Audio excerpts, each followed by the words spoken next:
नमस्कार मित्रों, मेरा नाम है आदित्य। आप देख रहे हैं एडवोकेट आदित्य यूट्यूब चैनल। कई बार हम ऐसा देखते हैं कि जो पति होता है वो बेरोजगार होता है, कुछ नहीं कर रहा होता है। इसके बावजूद भी जो पत्नी होती है मेंटेनेंस का केस करती है और ऐसे में कोर्ट पति को आदेश करता है कि वो पत्नी को 2000, 4000, 10,000 रुपए या जो भी आदेश हो इतना रुपए प्रति माह भरण पोषण के रूप में दे।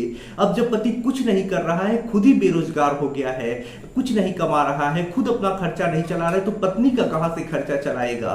तो ऐसे में आज मैं आप लोगों के लिए एक ऐसा जजमेंट लेकर आया हूं जिसमें जो पति है वो बेरोजगार है और इसके आधार पे कोर्ट ने पत्नी के भरण पोषण के आदेश को बंद कर दिया है और कहा है कि जब पति खुद अपना खर्चा नहीं चला पा रहा है तो पत्नी का कहां से चलाएगा। पत्नी खुद जाए और कमाए और अपना खर्चा चलाए।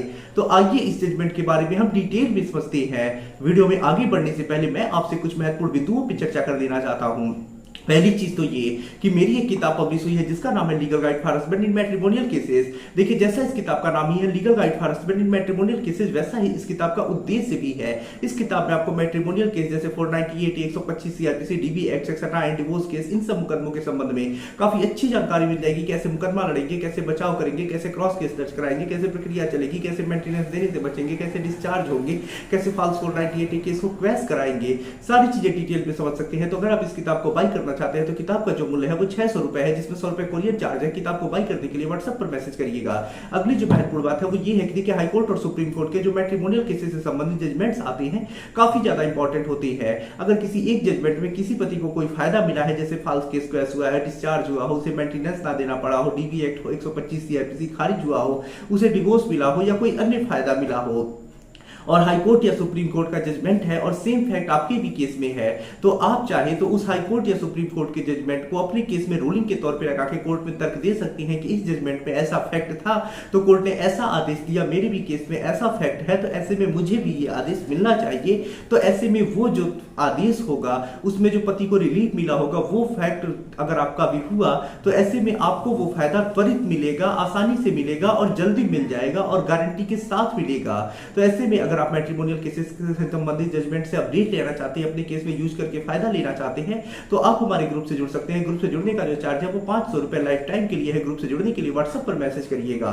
अब आइए अपने महत्वपूर्ण जजमेंट के ऊपर हम आते हैं। तो देखिए, इस मामले में जो पति है उसने उस बेरोजगार था क्योंकि पत्नी ने जो केस किया था उन मुकदमों की वजह से वो बेरोजगार हो गया था।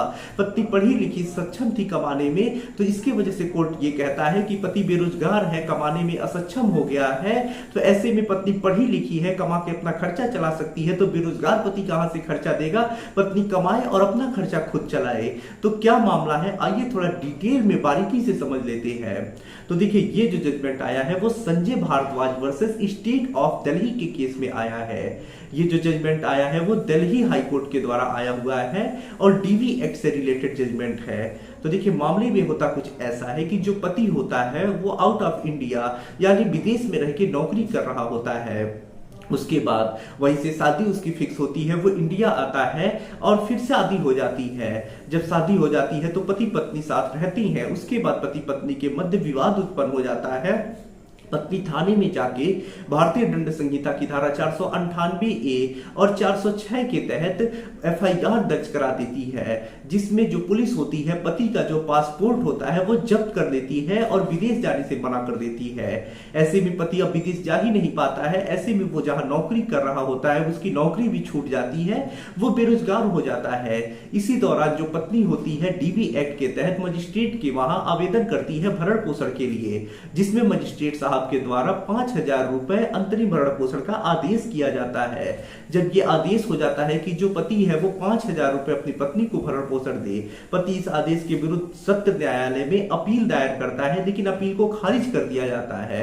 फिर पति जो होता है उच्च न्यायालय में अपील दायर करता है, जहां पति की तरफ से यह तर्क रखा जाता है कि जो पत्नी है उसने पति के ऊपर झूठे निराधार आरोप लगा करके एक मुकदमा दायर करा दिया, जिस मुकदमे की वजह से उसका पासपोर्ट जब्त हुआ और वो बेरोजगार हो गया, कुछ नहीं कर रहा है, खुद अपना खर्चा अब नहीं चला पा रहा है और अब वो असमर्थ है कमाने में, बेरोजगार है, तो वो कहां से पत्नी को खर्चा देगा। और पति जो है बताता है कि जो पत्नी है उसने इंग्लिश से एमए किया है, साथ ही साथ एमबीए भी किया है। जो शादी का बायोडाटा था वो भी कोर्ट में दिखाता है, जिसमें ये पत्नी ने लिख के दिया था कि वो कमाती थी और किसी मल्टीनेशनल कंपनी यानी अच्छी कंपनी में वो जॉब कर रही थी। तो ये सारी चीजें कोर्ट में पति दिखाता है और कहता है कि जब वो खुद नहीं कमा रहा है तो पत्नी को कहां से खर्चा देगा। पत्नी की वजह से उसकी नौकरी जा चुकी है, इन झूठे मुकदमों की वजह से वो ऐसे जाल में फंसा है कि बेरोजगार हो गया है, अपना खर्चा नहीं चला पा रहा है, खुद अपना जीविका चलाने में वो अक्षम हो गया है। ऐसे में जब कोर्ट पूरे मामले को देखता है तो कोर्ट पाता है कि पत्नी ने निराधार आरोप लगाए जिसमें कोई साक्ष्य भी नहीं था, जिसकी वजह से पासपोर्ट पुलिस ने जब्त कर लिया और पति की नौकरी चली गई। उसके बाद अब पति भारत में ही रह रहा है, कुछ नहीं कर रहा है, बेरोजगार हो गया है।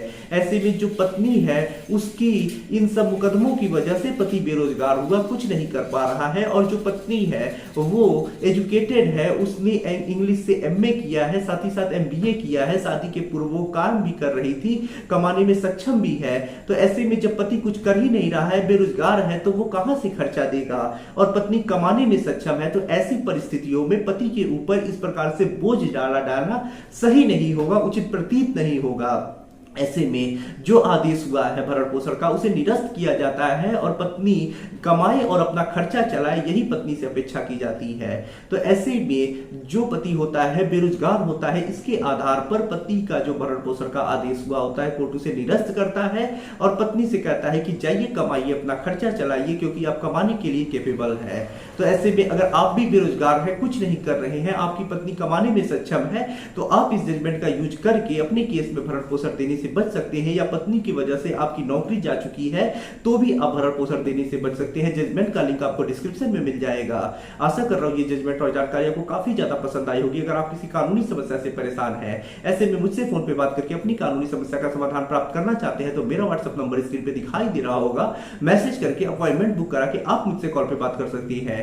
वीडियो पसंद आया हो तो वीडियो को लाइक करें, अपने दोस्तों के साथ शेयर करें और यदि आप चैनल पे नए हैं तो चैनल को सब्सक्राइब करके बेल आइकन को दबाएं। मिलते हैं नए वीडियो के साथ अगले दिन, तब तक के लिए जय हिंद, जय भारत।